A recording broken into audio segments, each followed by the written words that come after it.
Hello and welcome to day 4 of our Make for Prosperity week. This is the last episode before our awards ceremony, so in case you are just joining today, check out our website makingprosperity.com to watch all previous pitch sessions and get to know all our finalists. And while you're there, directly register and save your spot for the awards ceremony on September 6th. Today's show will address the important topic of climate change and the stirring question, how can communities move towards a low-carbon circular economy by eliminating waste and utilizing existing resources? But before you meet our finalists, we are joined by a group of international thought leaders for a panel discussion on the social impact and importance of investing in good to help solve today's crisis. Hello, everyone. Thank you for joining us today. The session for our webinar is titled Investing in Good to Solve Today's Global Crisis. So the key questions to be addressed today are as follows. Number one, why is impact investing so important in today's world? And number two, given that impact investing is here to stay, how can we work towards standardizing impact measurement? How can we create a global norm on how to measure impact? We are very lucky today to have 3 panelists joining this initiative. And for those of you who may not be aware, it is the Mohammed bin Rashid Initiative for Global Prosperity. The purpose is to unite the world's leading manufacturers, startups, and entrepreneurs, governments, UN agencies, philanthropists, academia, researchers, as you can imagine, many stakeholders, to form a community dedicated to spreading global prosperity through the art of making. And we are here to recognize noble and novel achievements that have positively contributed to the well-being of our world while fostering the values of resilience, community, harmony, and dignity. Our panelist today is Ms. Lucy Chow from the Investment Committee of the WBAF Angel Investment Fund, Trey Gady of the Saudi Aramco Entrepreneurship Center, and Ms. Noor Swade, the founder of Global Ventures. My name is Kenneth Kwok, and I'm the founder and CEO of Global Citizen Capital. On that note, why don't we take a minute to allow the panelists to introduce themselves. Noor, would you like to start? Thank you, Ken. I'm Noor Swade. I'm the founder and general partner at Global Ventures. It's a UAE-based venture capital firm. We invest across the Middle East and Africa in companies that are scaling very quickly and massively across global markets. We focus really on those that are scaling quickly because of the job growth element, the impact side of job growth being important to us, as well as the gender equality, so how many women are on their teams and the pay gap between these women. We also take a look at financial inclusion via fintechs and healthcare inclusion via health tech. So for us, as we think about impact, we think about it as a side effect of good investing with mission-driven founders. Fantastic, Noor. That's very wonderful. Lucy, if you don't mind being the second. Yeah, thanks, Ken. So I am part of the investment committee with the World Business Angels Forum, and we started a global fund that's looking at tech for good, but always with a key to making sure there's a strong return on investment. Along with that, I'm an investor with Next Wave Impact Fund that's based out of the US. Dr. Alicia Robb that started that fund. It was the whole focus was to have 99 female investors, and the whole focus is to invest in companies that have impact. So those are probably the 2 that are relevant to this discussion. Great, thank you, Lucy. Last but not least, Trey. Yes, thank you, Kenneth. My name is Trey Gady, and I am currently full-time employed with Saudi Aramco Entrepreneurship Center. It's a brilliant initiative from Saudi Aramco that is socially mandated to support entrepreneurs and entrepreneurial initiatives. A number of different funding programs, outreach programs, training, incubation, investments. And I've been here for 7.5 years. Prior to that, In the United States, I was an entrepreneur in mostly tech initiatives and companies, as well as an adjunct professor in entrepreneurship, and then had done some investment as well. So I'm looking forward to the discussion. Thank you, sir. Fantastic. Thank you, sir. About me, again, my name is Kenneth. I am based in Hong Kong, and I run an impact venture across Greater China region. We love the concept of affordable preventive healthcare. So our investments are mostly across biotech, healthcare, and medtech. So I think overall, look at our brilliant panelists, and I believe that they will have so much to contribute to this webinar. Why don't we start off with the first key question then? Why is impact investing so important in today's world? And I think, especially with COVID, and many people, over the last 3-4 months have given a lot of feedback or, input on how did COVID change, or for lack of a better word, impact their investment strategies. Why don't we start then with Mr. Trey Gady? We'd love for you to share, based on your experience and your network in Saudi Arabia, some of the case studies you have come across, and why do you believe, in fact, impact investing is important in today's world? Sure. So I've been fortunate again to have been with Saudi Aramco for 7.5 years, and we've been investing socially or for impact or for good, the betterment of Saudi Arabia for that amount of time. And, it wasn't true of other VCs and angels, if you will, from the region always. I think we've moved more now into where impact investing is kind of more the norm. But let me take you back to before the virus.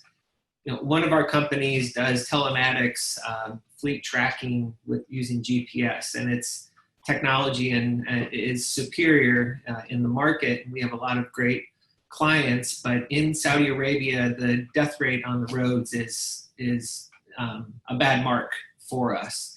And so we invested to expand this technology and the service, and we're actually saving lives on the roads by having fleets better tracked and managed.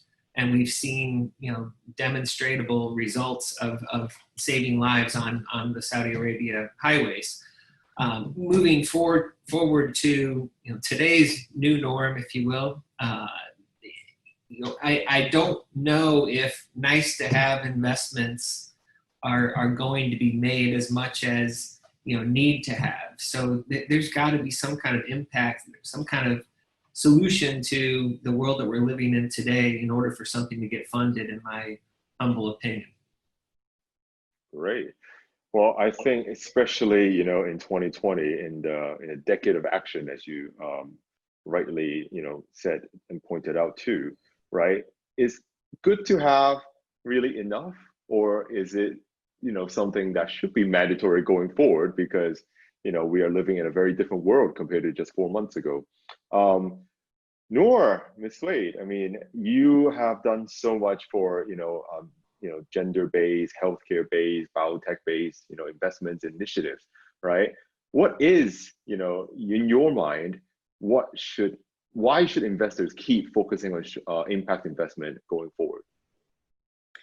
So I think that over the last 10 to 20 years, the world has become really transparent in terms of data. So 20 years ago, you could argue, healthcare access is a problem in Africa, but there wasn't enough data around it to tell you actually there's 0.2 physicians per 1,000 people there, as opposed to 4.5 per 1,000 in Europe. So the ability to really become transparent in terms of data and the discrepancies between many billions of people across the world and 1 billion perhaps that's in the OECD markets is just really now more than ever apparent to everybody. And so I think as a result, it's good business at the same time as creating a more equal playing field and giving more basic needs to people. So the way that we're seeing things now, for example, in health tech, is we're seeing the Middle East and Africa really behind the curve in the number of beds and the number of doctors per 1,000 people. So we have 1.2 hospital beds per 1,000 as opposed to 4.5 in Europe, right? And so when we think about that, then the question becomes, okay, but if we then healthcare access And access to a physician is a fundamental human right, which most people do think if they're sick, they should be able to go see a doctor. Then how do you bridge that gap? And so when we think about investing, it's who is really solving that problem? Who are the entrepreneurs that are addressing this patient problem from sick person to well person, and the exact patient pain points along that journey in markets that are unaddressed? So we think now about, for example, healthcare inclusion. And if you take a look at the UN SDGs, it's SDG 3, and it's very clear that that's something that people should have, right? We think about that the same way people thought about financial inclusion 10 years ago, which is how did you bank the unbanked without building banks for the last 10 years? And we've had so many creative solutions, some derived out of need, for example, M-Pesa being the most obvious one. The next 10 years are how do you provide healthcare access without building hospitals? How does your mobile phone, which everybody has, become your first point? So is it content? Is it your telehealth, telemedicine, which regulators and insurance providers have been unhappy with previously, but now are embracing wholeheartedly because of this crisis? So we're seeing this inflection point in healthcare access becoming a fundamental need. And so investing in the companies that are going to really provide healthcare access to people is something we are very, very, we feel very, very strongly about. And so for us, that's impact. Now, the question is, how do you measure that? Is it impact as far as everyone's concerned? At the end, you're investing in a tech company. How is that impact?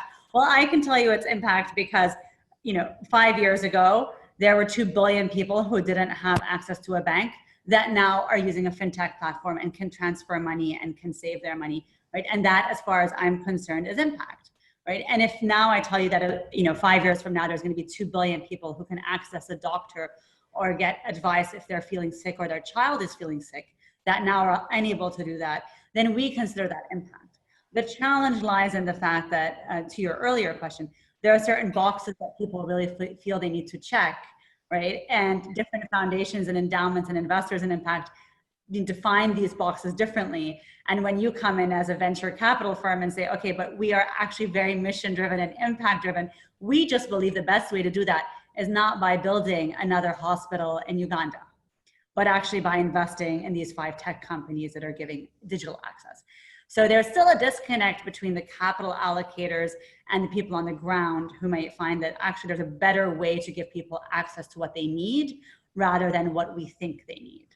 And that's just a very interesting time and now in history as these two start to have more and more conversations around what is it that is impact. And try to bring their own definitions to the table. I mean, thank you for that. I mean, we've had, I think, since January, probably, an insurmountable amount of, outpouring of support from everyone in the world trying to connect not just resources, but like you said, information and solutions to those who are most in need. And that's when, as we like to say, when you unveil the curtain, when things need to get done, when the most at-risk communities need to be helped, who's there? As you said, sometimes, using this, appliance or application, it can actually leapfrog a lot of existing infrastructural issues and get that information right where it's needed in the shortest, most efficient amount of time. And that could essentially save lives. So thank you so much for that, Noor. Moving on to Ms. Lucy Chow. After these 2 brilliant, explanations on how, why impact investment is even more relevant now in this new normal age, what's your take on that based on all the amazing angel investments you do to support entrepreneurs being more impactful? Sure, if I can give 2 examples of companies we've invested in, but even before that, if I can just also, talk about how important it is that portfolios are, adding impact into their measurements. I think there's an actual belief that by using the term social impact, it's almost a hindrance to try to unlock. I think there's at least US dollar, 210 trillion that's not invested in impact, and that in the past that terminology sidelined funds. It almost equated funds with not having an ROI. So I think it's really important that maybe in time, we don't even use the word social impact. Everyone's fund, it's just understood there's an impact element. So I think that the terminology sometimes is a hindrance to us tapping into more private capital. So two examples of companies, and Nora talked about health. Obviously, that's a huge sector. One of the companies we invested in a few years back, called Aquacycl Global, they're incorporated in the US, but they have a product that's called the HemoFuse. And the HemoFuse allows you to cycle your own blood back into an emergency patient's body without using donor blood. So it's cleaning the individual's own blood and giving it back to them. So this was already being applied in Africa. That's why we invested in the company. We knew they were going to do really well. They had a lot of contracts signed. Because of what's going on with COVID, unfortunately, there's a lot of people that are reluctant to give blood. So the Red Cross is going through a huge downturn in terms of no one's giving blood. So right now, Aquacycl Global is asking the FDA to fast track the HemoFuse to be able to move ahead the usage in the US. So that's super positive. We invested in them because we knew the market in the US was the bigger market, but this is amazing to see how fast they're going to enter that market. So that's one example of tech for good, if you want. And then another company that we're really proud of is called Needslist. And Needslist, if you want to think of it almost like a registry for donors and recipients. Lots of times, as a donor, you're giving things away, but you're not quite sure who it's going to. And then as a recipient of aid, there's things you're being given that you don't require. So right now, Needslist has what's called the Need Spot. And as a matter of fact, they've just been featured in Fast Company roundup of world-changing ideas. And so they're essentially working with SAP to drive one of the largest B2B supplier networks. This will ensure that COVID items are going to the recipients, and then the suppliers are also making sure that there's a really smooth platform that they can utilize. And this is being utilized globally. It's the largest deployment right now of the Needslist technology. So we're really excited about that also. Great. I mean, always love hearing, real case studies in some sense. I'm sure, by the way, we'll get to a lot more case studies later on with, with Trey and Noor as well, because I think some of the reasons why people say, keep doing webinars is, frankly, every week changes and some new good, some new impact force comes along and helps the world. And frankly, in my humble opinion, if there is a way where all this good and all this great stuff everyone's doing around the world can be centralized in an MBR or whichever platform for all to use, it would be the most amazing database that can really do some relevant and amazing social work. Thank you so much, Lucy. So on that, in alignment with the whole theme of giving concrete advice or tips on how to engage more of the impact investment community, we have a little something called tangible results breakaway, where we have our three very experienced panelists give 1 or 2 tips. You're at lunch at a conference or a virtual conference these days, and say, hey, I've never been an impact investor. I want to. What would you tell them to do just to get their feet wet and to start doing impact investing? Nora, can we start with you? I think that the most important thing about impact investing is that it's meaningful to you. So different people find different things meaningful. For me, it's about job growth, healthcare inclusion, financial inclusion. So things that really matter in our part of the world and matter to me.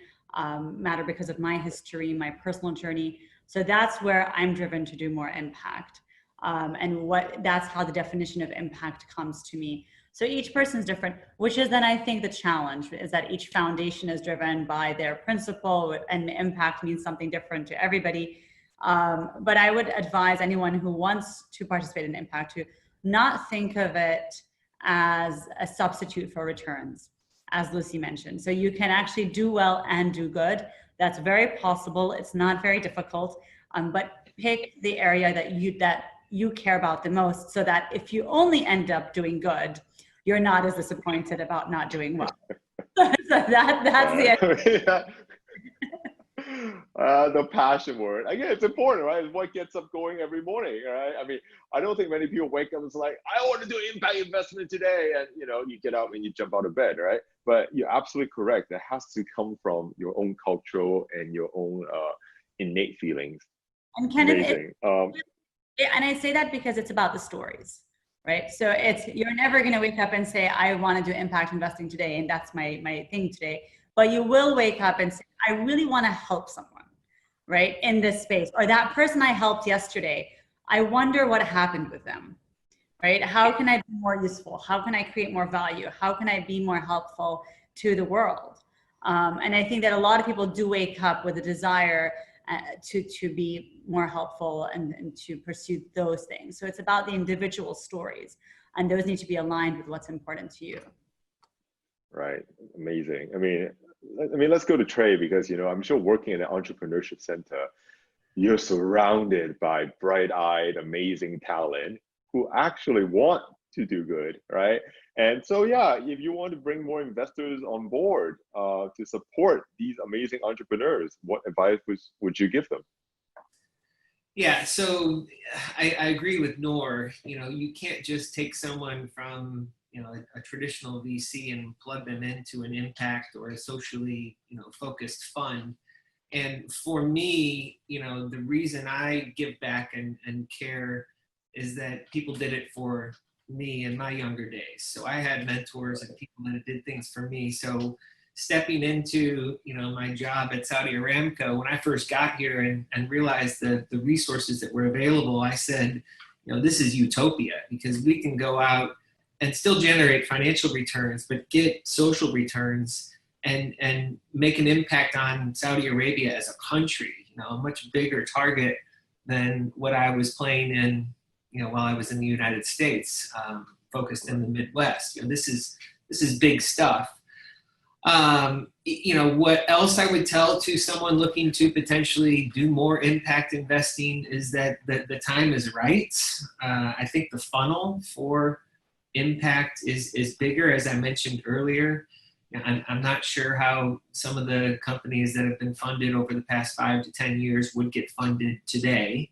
Maybe that changes at some point in the future, but at least for the foreseeable future, through the end of the year at a minimum, things that make an impact are going to get funded, in my opinion, and other nice to haves are not. The other thing is, man, I am forever the optimist, and you could ask any of my colleagues or former partners, but I would say in today's world especially, you need to verify and do your due diligence if someone approaches you with an impact-like investment, because these times also can create some bad actors that might not have the best intentions and look to capitalize on the global pandemic that we're living in.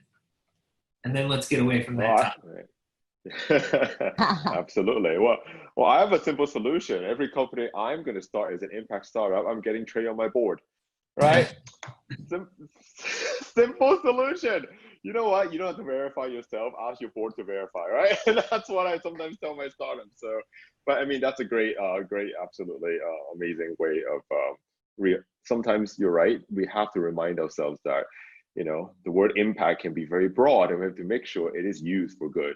But one thing I do appreciate, Lucy being on this panel is because we all talk about VC and PE, but the angel investment network is actually pretty big, right?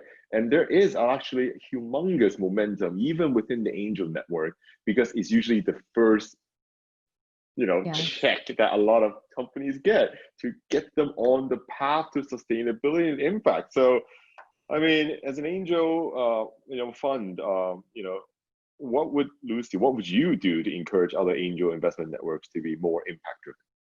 Sure, I didn't want to come across sounding too capitalist, but I'm glad Trey started off by talking about DD. I mean, from a practical point of view, first of all, I would just say, like any investment, and diversify, right? So have different asset classes. So perhaps start with 10% of your portfolio being in impact, right? So just think of it that way. But then also, I was going to say, very similar to what Trey was mentioning, don't forget that these are companies, and you're still investing to make money ideally, okay? And I loved what Nor said about, at least you get a fabulous feeling if they fail, you still did good. But if you're very focused on wanting to see a return on your investment, it always comes down to the founders, right? And what resonates with you. And so, like any company, any portfolio that you're managing, you want to make sure you get a regular update, from the founders, a regular dashboard. So don't not really watch your investment simply because they fall in the impact space. Right. I mean, this ties in perfectly. I mean, Lucy almost wrote my script for me, because it really ties into the second question we're addressing in this webinar today, which is, we know impact investing is here to stay, but how do we standardize the impact measurements? I mean, creating global norms on how to measure impact. So since Lucy, you're on a roll with this, ensuring a balance between profitability and social impact, while using measurable and tangible results measurement, what would you advise to everyone listening today, right? In your mind, do you have a favorite set of, I'll not say tools, but maybe guidelines or certain standards that you adhere to currently to track and measure the impact of your existing investments? Sure. And Ken, before I go into that, I want to set the stage for just how complex the measurement piece is. So right now there are 100, I'm looking at my notes because there's a lot of data. There's 150 different indicators in development right now, okay? And there are more bright minds than you can imagine investing time looking into how to measure impact. Everything from the big 4 accounting firms, they're getting together to try to figure out how this might look on a company's balance sheet. They would be very well positioned to do that, obviously. Closer to home, for instance, Expo Live kicked off a GCC impact group, and they started from the very basics. They started with definition of what does impact mean. And I'm sure then now they're going to be looking at working groups to measure things or come up with metric for impact. And then one more I wanted to mention was the Global Steering Group for Impact Investment. And that's made up of 32 countries plus the EU. It's made up of world leaders in finance and business. And since 2015, they've been talking about impact and measurement. So if you go on their website, you'll see a lot of white papers on the topic. Okay, so quite complex. Then also, because I have sat on boards of true impact organizations, the statistic is that 7 to 10% of funding can go towards measurement and evaluation. That's really onerous when you're looking at it and you're trying to tap into private capital, because that's returns that an investor could be getting back. So so now there's a move towards more a lighter touch, if you will, of trying to measure. So I want to give an example. that not something I've come up with actually, but that I just heard recently from one of the speakers from the GSC. And so he was saying, for instance, we could just look at things like environment, just 3 pots: environment, product / service, employment / operations. So there would be a point system almost. So if you're looking at Shell, Exxon, BP, and who pollutes more, let's say Exxon gets 10 for the highest pollution, BP 5, Shell 4, then maybe you wouldn't invest in BP, right?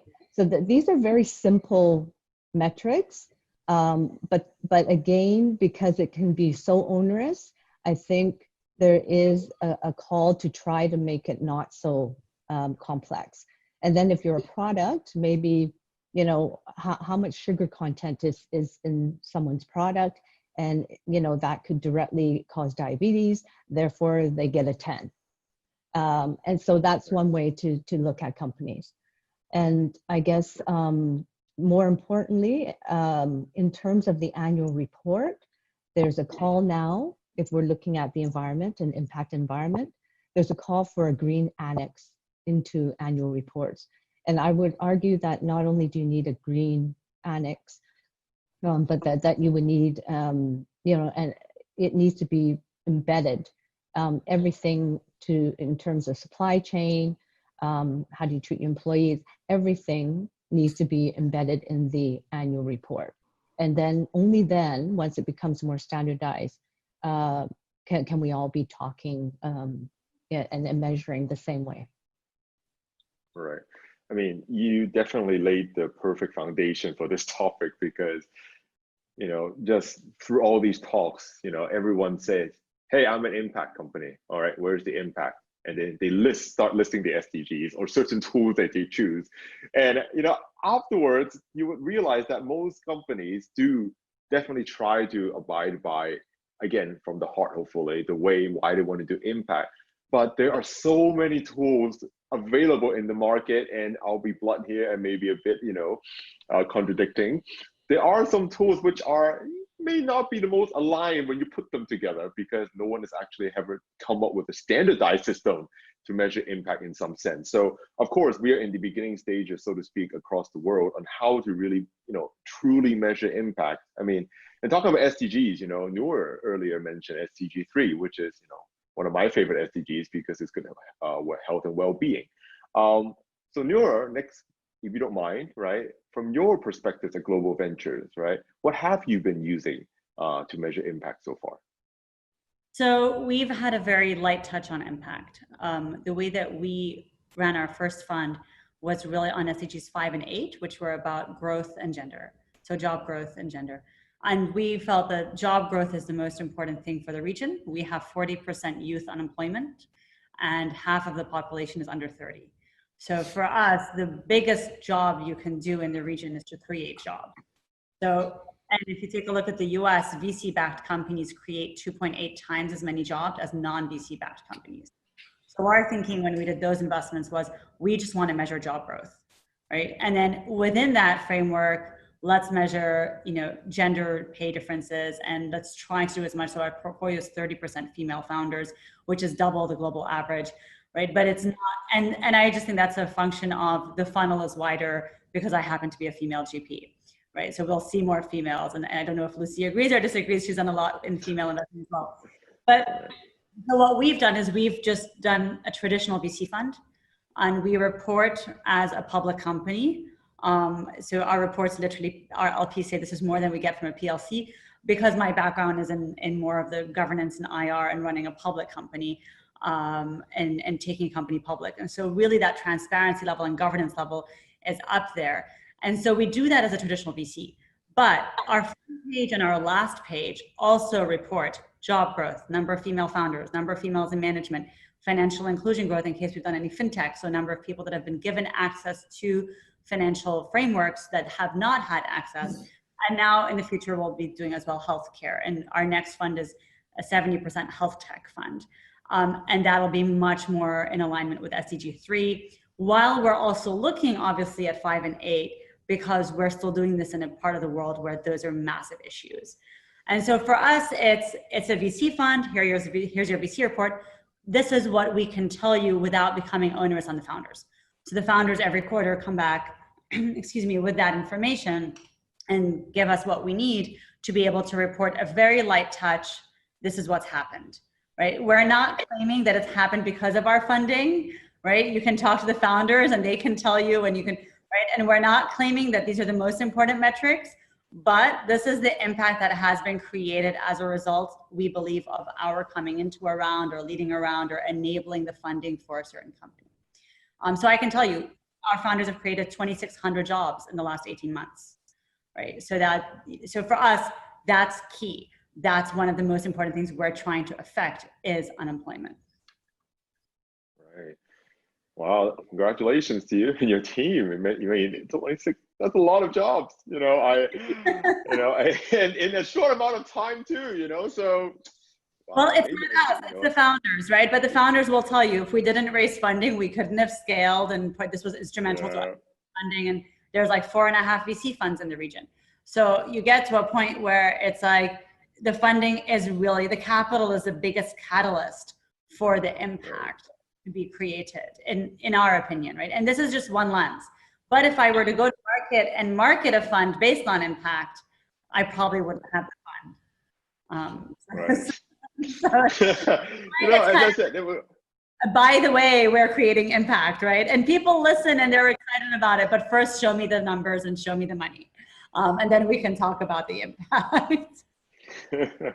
As it should. And no, as Lucy said earlier as well, one day, all this will just become I wouldn't say a standard operating procedure, but we no longer have to hide what we're trying to do to get to what we're trying to do in some sense. Thank you so much for that, Noor. And Trey, to you now.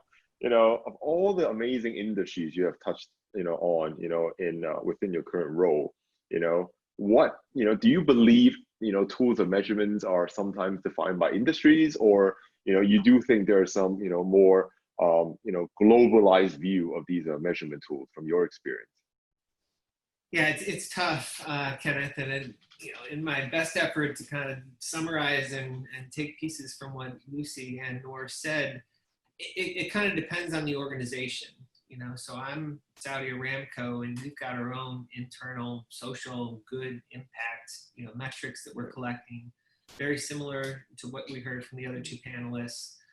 I'll throw in that in addition to job creation, for us in Saudi Arabia, it's diversification of the economy, more than just oil. It's number of people trained, but that's a very micro level, impact score, if you will, that we're being asked to generate. I think that you're going to see that micro level, take place in the individual impact investment organizations. But what Noor mentioned earlier about 2 billion unbanked and 2 billion needing healthcare, that kind of stuff, I'd love to see more of that, pulling it globally and standardizing it. And I'm excited to hear what Lucy mentioned about some of the things that are happening globally.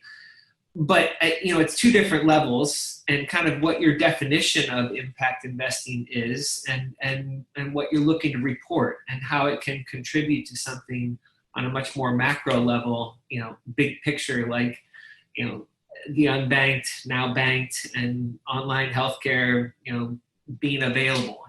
Those things would be great to have. The other kind of ironic thing, the world has participated and contributed to the number of COVID-19 infections on a country-by-country basis. So maybe that could be used as some kind of standardization of reporting we could utilize for other, impact reasons, right? Right. So thank you, Trey, for that. I do appreciate your insights, on especially how the reality is we are now in still COVID recovery mode. So any startups impactful should hopefully be contributing to, flattening the curve, if not, doing amazing things to help the communities at risk. And now let's go to our second so-called icebreaker, get to know the panelists a bit more. Imagine right now that you are going to start your own impact startup that will one day be invested by your current access to venture capital or whichever funding resources are, right? Trey, let's start with you. What would that impact company be like? I'm very curious. Yeah, it's a tricky question, and I'm not the idea guy per se. On two different levels. One, if it's to be invested by Saudi Aramco at some point in the future, we are also, as part of Saudi Aramco Entrepreneurship Center, identifying gaps, innovation gaps, technology gaps, impact gaps in the kingdom and within Saudi Aramco. So I'm hoping to have someone be that idea guy or girl so that we can take an idea and push it along, okay? Whether it's some kind of venture building or otherwise, and that's kind of a new strategic direction. If I were outside of Saudi Aramco, my goodness, I'd want to make, give people some relief, any kind of relief from the quarantine that has multiple different layers of effect. I know it can always be worse, but there are people globally that are struggling with this. So I would, want to make as big an impact as possible, whether it's technology or some kind of cure. And again, I'm not the idea person, but that would be something that I'd love to be passionately involved in.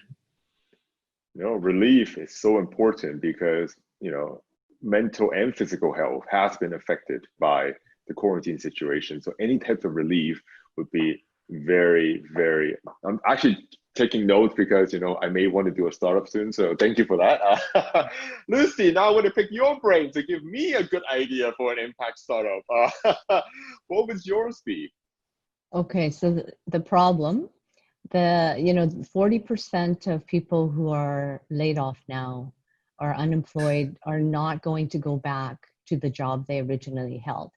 That's a really discouraging number. So, I don't think my idea is necessarily new, but I was thinking, okay, ideally, if I could put together a platform of key stakeholders. So what would that look like? It would be everything from employers to educational institutions, whether they're vocational institutions or higher education institutions like colleges, universities, to upskill. The ability to do personality testing, competency testing. So the whole goal would be to have people be able to maybe at first glance, when they come into the portal, be able to get an idea of what their skill sets are through a testing mechanism. And then if they are entrepreneurial, for instance, and I forgot to mention, there would be VCs, funding organizations as part of this platform, then they would go and do an entrepreneurial kind of path. And that they would be put in touch with individuals or maybe other people that they might be able to come up with a startup idea with, and be trained, or maybe put in an incubator or an accelerator. And then maybe there's individuals that can be upskilled or reskilled. Anyway, so that's not a very good 1 minute pitch. Now I realize how difficult it is to do a 1 minute pitch. But yeah, so essentially something that brings together all stakeholders to help ensure these people that have no jobs have gainful employment when we come out of this. Well, absolutely. I mean, the ones who have jobs right now generally are the breadwinners for a lot of the families affected by COVID. So if there's any way that they can see, I always, in my personal opinion, believe sustainability also has to come in a family situation, not just economically, but again, the family unit, the responsibility and the roles between each family member would be impacted because of COVID. So retraining and getting people who are not doing a job, but now there's an opportunity for them to actually get back in the workforce. It's great. Noor, how about you? I mean, am I expecting a health tech idea, or are you going to surprise us? No, but first I want to comment on what you just said. We just invested last week in a company called Ogram, which is, I don't want to use the word gig economy because it's much more, if you think back to when we were in the earlier part of our careers and you had temp workers, right? So you always had your temping staff. And so if you think about that digitized much more than the gig economy, and what they did during COVID was they've signed contracts with corporates to fill in, let's say, all the retail shops of MAF and the Starbucks baristas and all of that. And then they have all of these talents on their platform that can do multiple jobs, right? And so when you think about what happened in COVID, they repurposed all of the talent to go from the retail shop at, Mother Care into the warehouse at Mom's World, because the e-commerce people were picking up so quick. And so that repurposing of talent and identifying yourself as multi-skill set, so you can actually do 4 jobs, and there's an app or something that optimizes which jobs when based on demand and income. And that's something that's being built now. And for me, that's the future of work. Emerging markets have always had 20% unemployment, if not more, like 40% youth here. The rest of the world is now just joining force. And actually, we reckon that the future of work will be designed here because it's something we're just very accustomed to. But that's that. What I would build right now, which I'm desperate for, so I actually really want someone to build it, is a dashboard for education. And for me, I'm thinking about this more like in crises, you build platforms. The last crisis got us Airbnb, got us Uber, got us these amazing platforms for these things. This crisis will get us platforms for education, for agriculture, for healthcare, right? But for me, education, I have 3 boys at home. They're 11, 9, and 7, and they're home learning, which is fantastic, except can I get a dashboard? Can I get a platform that everything integrates under, that I can then just log into and see, yes, this kid has done his maths, his English, his sports, his piano tutor, everything under one roof, and this is how he's doing. And by the way, if you think about a holistic child, here's what he's missing, and maybe some links so I can go and procure that for my child. Right? So as the child, you can also log on and be like, where's my task list for today? Can I check through it?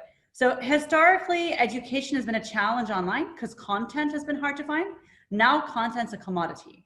And anything that becomes commoditized has a platform that gets built on top of it. And that becomes your $1 billion, $10 billion company, the Uber, the Airbnb, whatever it is. Those are platforms. So I want to think about what platforms are coming out of this crisis. Maybe agri-tech. I wouldn't build a vertical farm. I would build the software that all these vertical farms are going to use. What platform are they all going to go under? But right now, I would just go build a dashboard for education because I just think that someone needs to do that and put all these things under one roof, please. Right.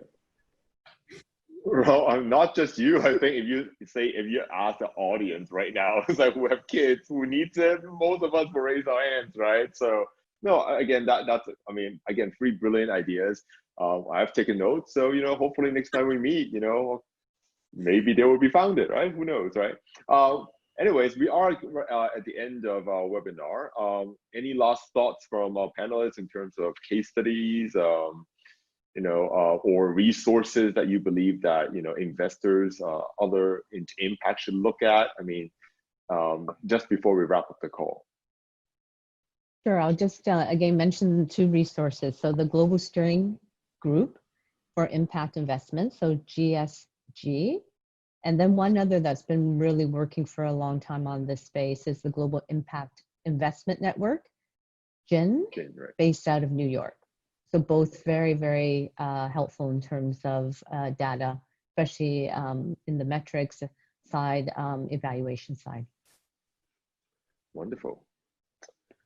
Okay, then. Well, thank you so much, everyone. I think we as a team hopefully did try to give more concrete examples of how to become more impactful, not just on a professional level, but also on a personal level, because in this world, these 2 worlds have to come together for our life to be sustainable at the heart and the soul of sustainability. So again, thank you so much, Ms. Noor Swaid, the founder of Global Ventures. Thank you, Ms. Lucy Chow, Investment Committee Member and WBAF Angel Investment Fund. And of course, thank you, Mr. Trey Gady of Saudi Aramco Entrepreneurship Center. I'm Kenneth, founder and CEO of Global Citizen Capital. We'll be signing off now. So wishing everyone a wonderful day ahead. Thank you so much. Thank you very much for your valuable contribution to our Make for Prosperity Week. Climate change is the theme of the day, so let's have a closer look at this challenge.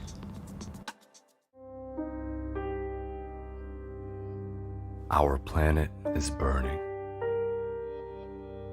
Polar ice caps are melting away.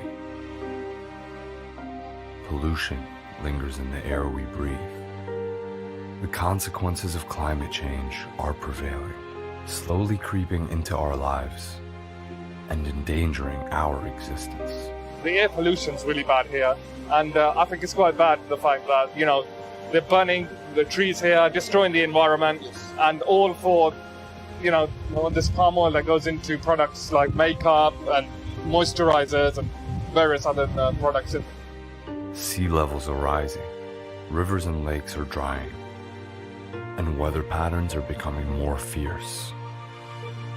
Longer heat waves and more frequent storms are destroying ecosystems, disrupting food production, and deteriorating our health conditions.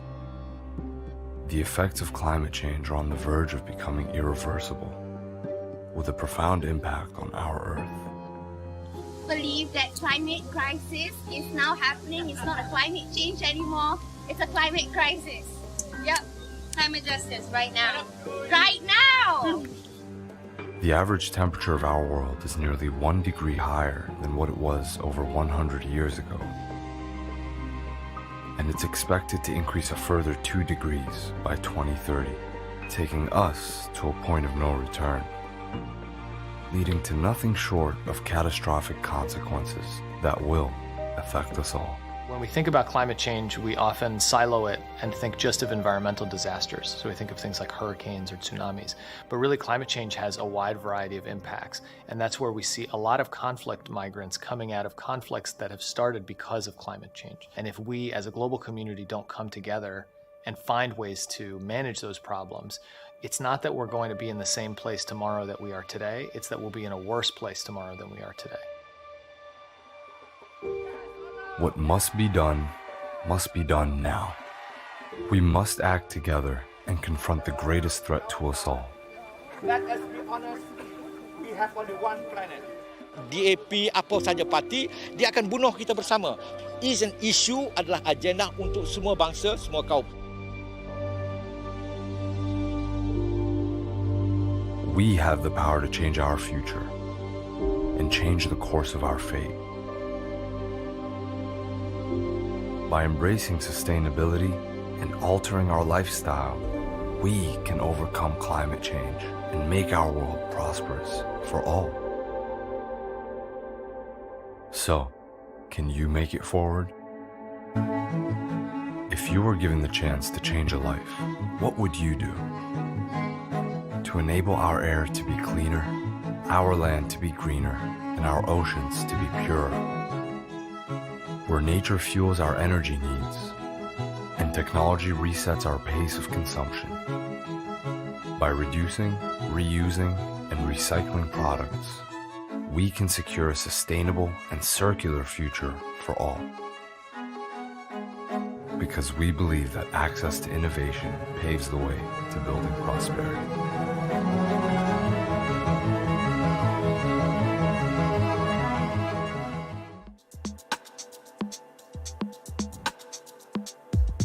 A very important topic, so I'm sure you want to find out straight away how our finalists have tackled this challenge. And here they are. 5 passionate companies, 5 creative solutions, and only 5 minutes each. For AlgiKnit, Aquacycl, BioCellection, Plastics for Change, and Queen of Raw.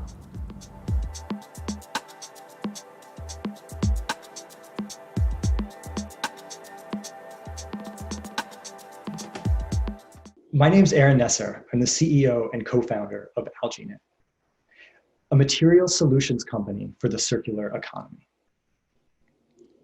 From day one, textiles surround us. They keep us comfortable, protect us, and represent us. Through fashion, people and textiles have been closely linked for millennia. Yet under the surface, fashion today is toxic. Fashion contributes about 10% of the world's carbon emissions. today. But by 2050, it will make up a full 25% if left unchecked. Fashion is also responsible for the 1.4 million trillion plastic microfibers in waterways. It's so many in the environment today that the average person eats a stick worth of gum of these toxic plastic microfibers every week. And these are just two of the many big problems caused by fashion. Yet with problems come opportunities. For the first time, sustainability is now considered the biggest opportunity in fashion. And at the same time, life cycle assessments of garments show that the most polluting aspect of clothing are the materials they're made from. So with those two ideas combined, we believe that sustainable textiles or eco-textiles are the biggest opportunity in fashion today. To pursue this opportunity, we built a team of dedicated chemists, material scientists, and designers. And when we went searching for a solution, we found an answer in a place we didn't expect. In the ocean, in a seaweed called kelp. Kelp is one of the fastest growing organisms on Earth, absorbing CO2 about 5 times faster than land-based plants. Wherever it is cultivated, it improves water quality and ultimately produces less polluted, less acidic, and healthier oceans. For us, we use a commercially available biopolymer that's derived from this seaweed. And through our green chemistry process that can be done on existing infrastructure, we transform it into a textile fiber that feels smooth, silky, and soft. It's also non-toxic and biodegradable, so it won't contribute to toxic microfiber pollution. And because it's made from kelp, it has a tiny carbon footprint, just a fraction of conventional textiles. So with AlgiKnit, we can create sustainable products before it's too late. Because we use readily available biopolymers, and our patent-pending composition can be manufactured on existing and typically underutilized equipment, we can manufacture our products at a lower price point and come to market more quickly than other eco-textiles. And now is an amazing time. The eco-textiles market is already growing.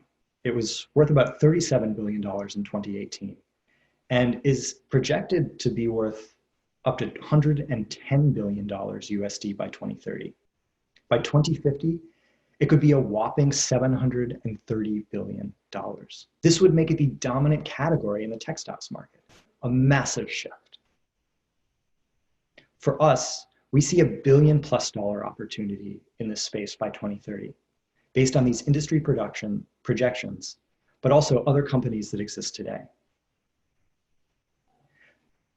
To do this, we have built a strong foundation with research, intellectual property, and $2.5 million raised to date. In the last year, we've built a scalable supply chain and validated our production process with third-party facilities. Today, we're approaching our first pilot run, in which we'll be able to supply brands for the first time with the quantities of materials needed to make real-world prototypes. Today, the funds from the Mohammed bin Rashid Initiative for Global Prosperity could allow us to double our upcoming pilot runs, bringing more fiber to more brands sooner. All to create better products and a safer and cleaner world through transforming the fashion ecosystem. Thank you.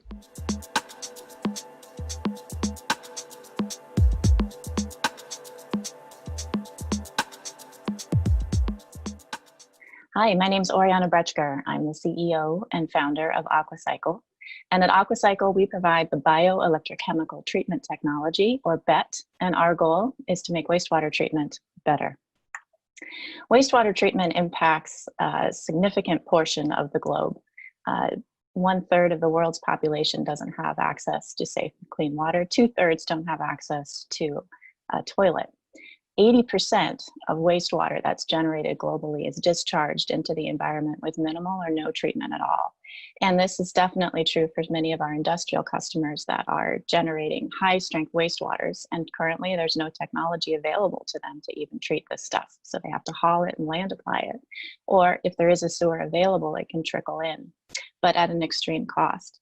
Aquacycl solves this problem.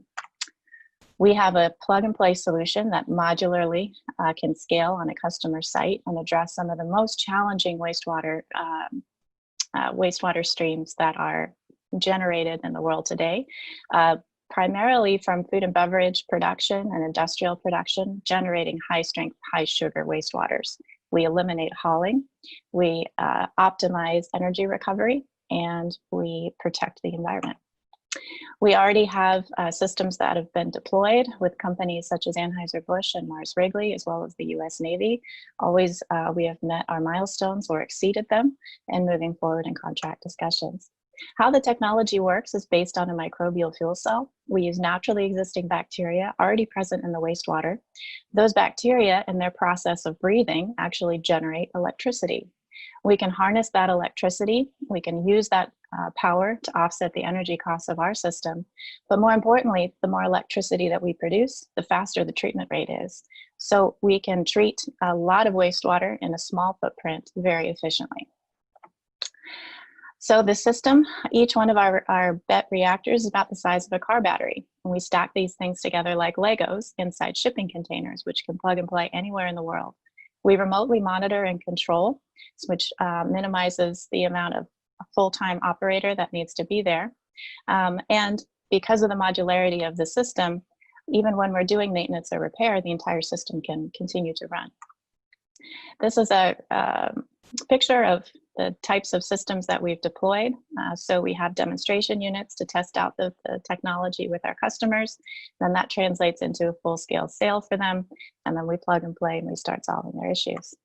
That same technology can be retrofit in a different footprint to solve sanitation issues. So our BET reactors can sit in essentially the same size of a unit as a pit latrine or a porta potty, treat the wastewater coming in using the complementary technologies to disinfect, and then we can reuse that water on site for flushing toilets or hand washing. And it's a safe and efficient way to avoid open defecation or unsafe pit latrines. So we're already working with major global customers, and we're very excited to move forward and open different market opportunities outside of food and beverage, including in agriculture and distributed municipal, most importantly, getting ourselves to emerging markets as soon as possible. And so with that, I'm very excited to share what we're doing, and thanks very much for the opportunity.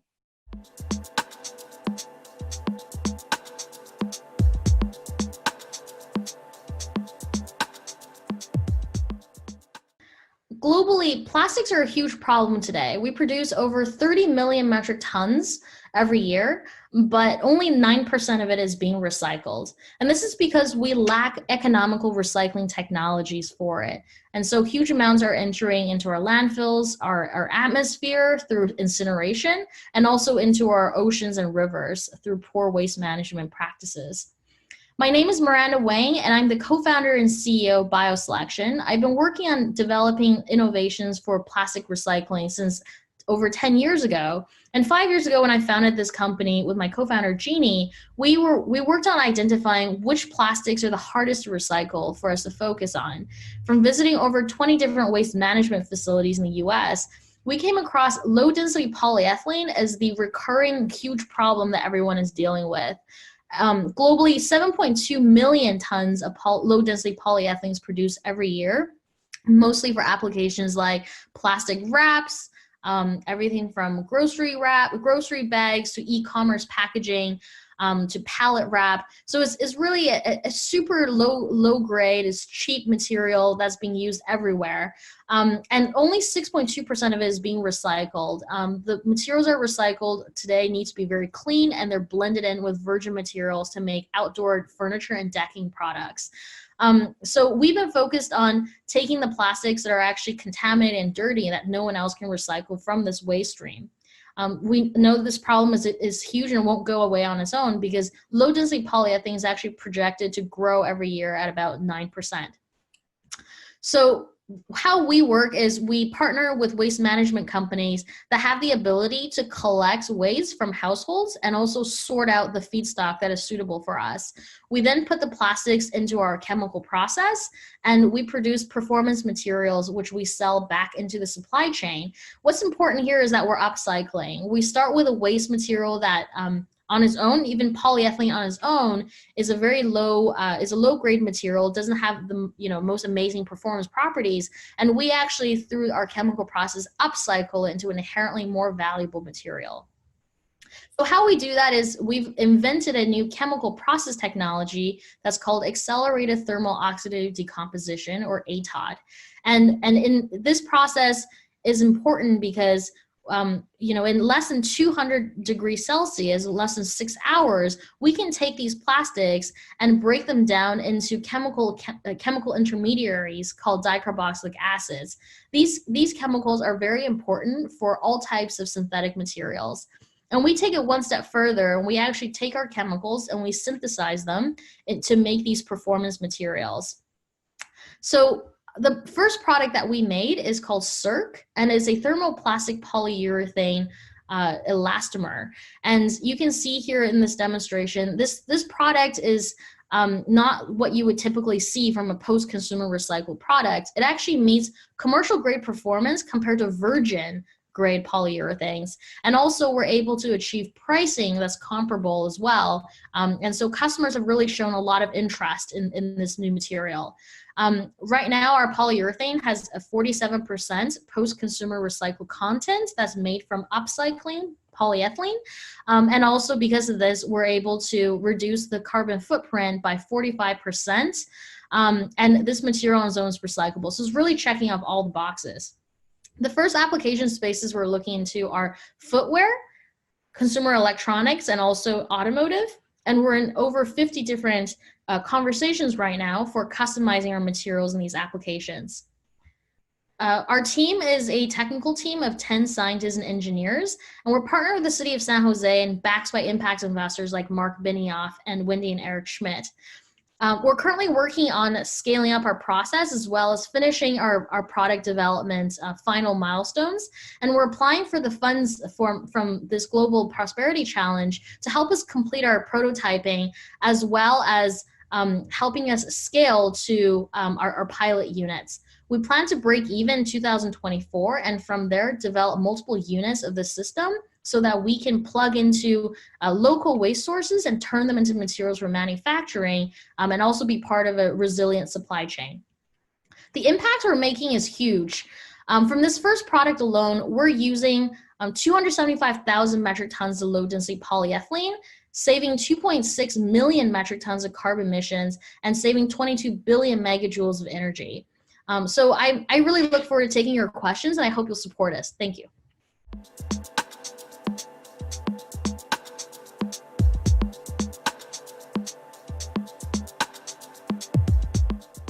My name is Enver Olmak.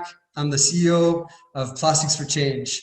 My journey started with a trip through South Asia where I became absolutely fascinated trying to understand how people living on $1 or $2 a day, how they weren't able to make more than that by picking up all the discarded plastics that litter the landscape.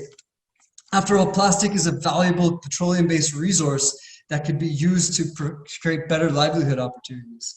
This journey led me to India, where I've been living for the last 5 years, developing Plastics for Change and working hard to achieve two objectives. One is creating better livelihood opportunities in the informal waste economy.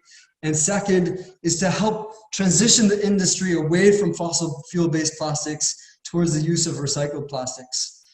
In India, still 90% of the recycling activities are still informal. There's an estimated 1.5 million waste pickers who make their livings from picking up all this discarded plastics. And they are some of the poorest, most marginalized members of society, just face so many troubles in their day-to-day livelihood. They don't know how much they're going to get paid because the price is constantly fluctuating.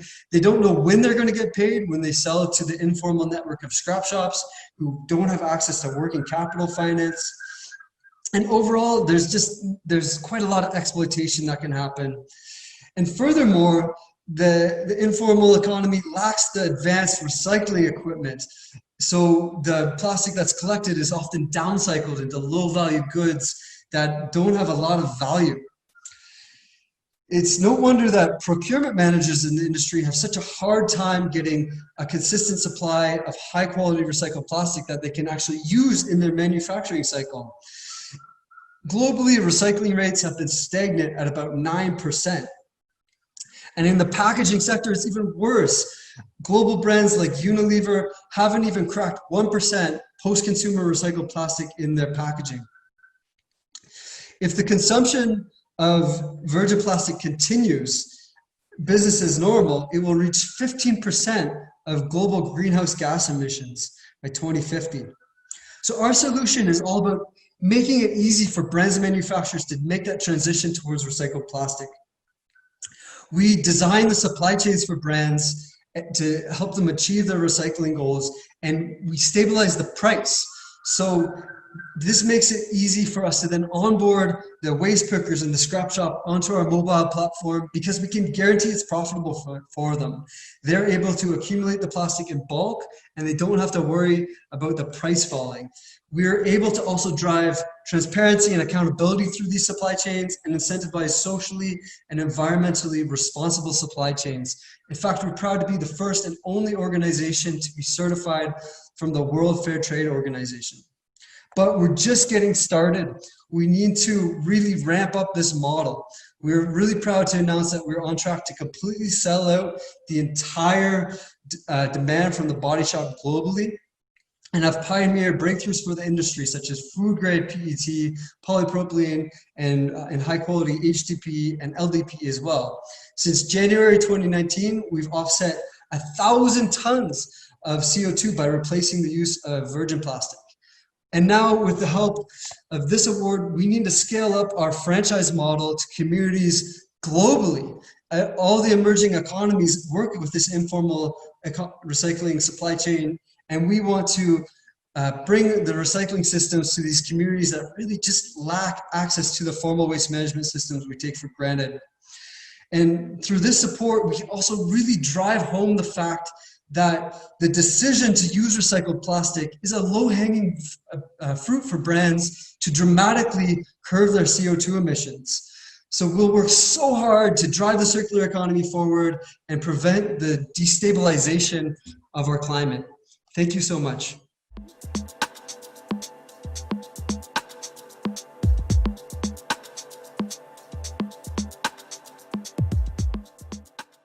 Fabric, it's everywhere. It's where it's supposed to be, covering things like us. And it's where it's not supposed to be.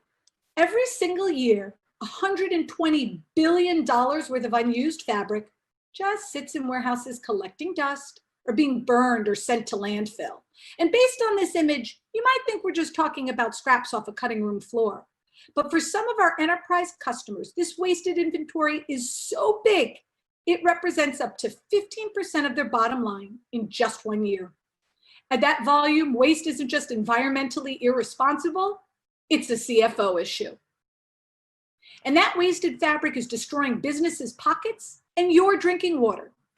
This image shows a river in China running red because of contamination from textile production alone. And this waste and pollution is occurring now more than ever. And I know about this problem because my family has been in the fabric business for over 100 years. Queen of Ross Marketplace matches buyers and sellers of unused fabric, keeping it out of landfill and helping turn that pollution into profit. So how do we bring this waste back to life? Let's take one of the world's biggest fashion brands who we work with.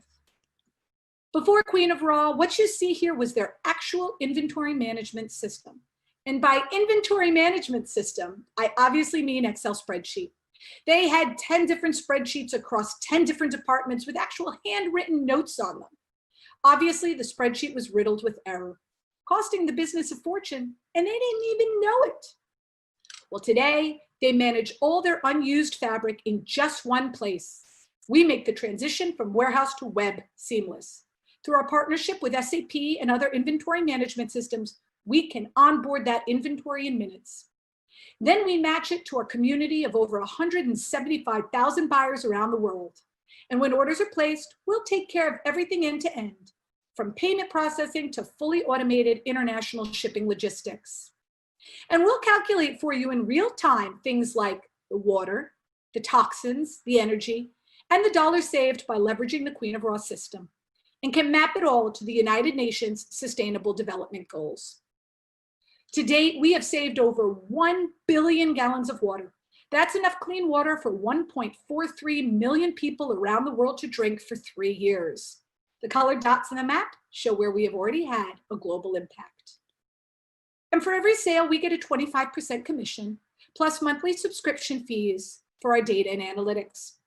Over time, we expect that the value of subscription fees will be significantly greater than traditional marketplace revenue as businesses get more efficient with their supply chains through our technology. We make money on both sides of the transaction, and as we are the ones working to make this problem go away, we are here to stay. To get there, we just closed our $1 million seed round led by strong female impact investors. This gives us a great 18 to 24-month runway that will help us make the match between a buyer and a seller happen even quicker, keeping even more waste out of landfill.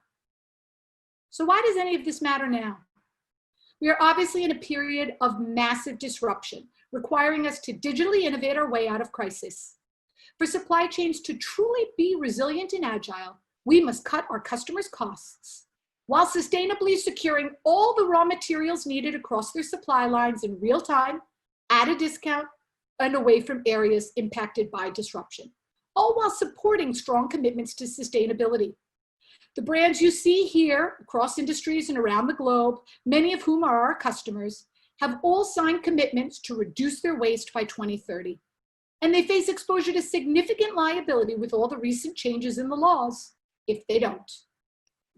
My family have been here in the fabric business for over 100 years, and I'm here to position us for the next 100. With your support, we can save over 4 billion gallons of water in 2020. I want my 4-year-old son and my newborn to have clean water to drink, clothes that aren't toxic to wear, and a planet to live on. And I know that together we can turn pollution into profit and solve the world's water crisis. My name, it's Stephanie Benedetto, and I'm the Queen of Raw. What a memorable last round. Thank you very much. And thank you also to everybody who has been watching and joining our Make for Prosperity Week. 20 remarkable finalists have presented their very creative and innovative challenges. So to me, they are all champions, making such a great social impact. Will be, in case you haven't registered yet, make sure to save your seat for the awards ceremony on September 6th on our website, makingprosperity.com. And also follow us on social media at Make4Prosperity for more insights and the latest updates. The countdown has started. Keep your fingers crossed for your favorite finalists, and I'm looking forward to seeing you all on September 6th.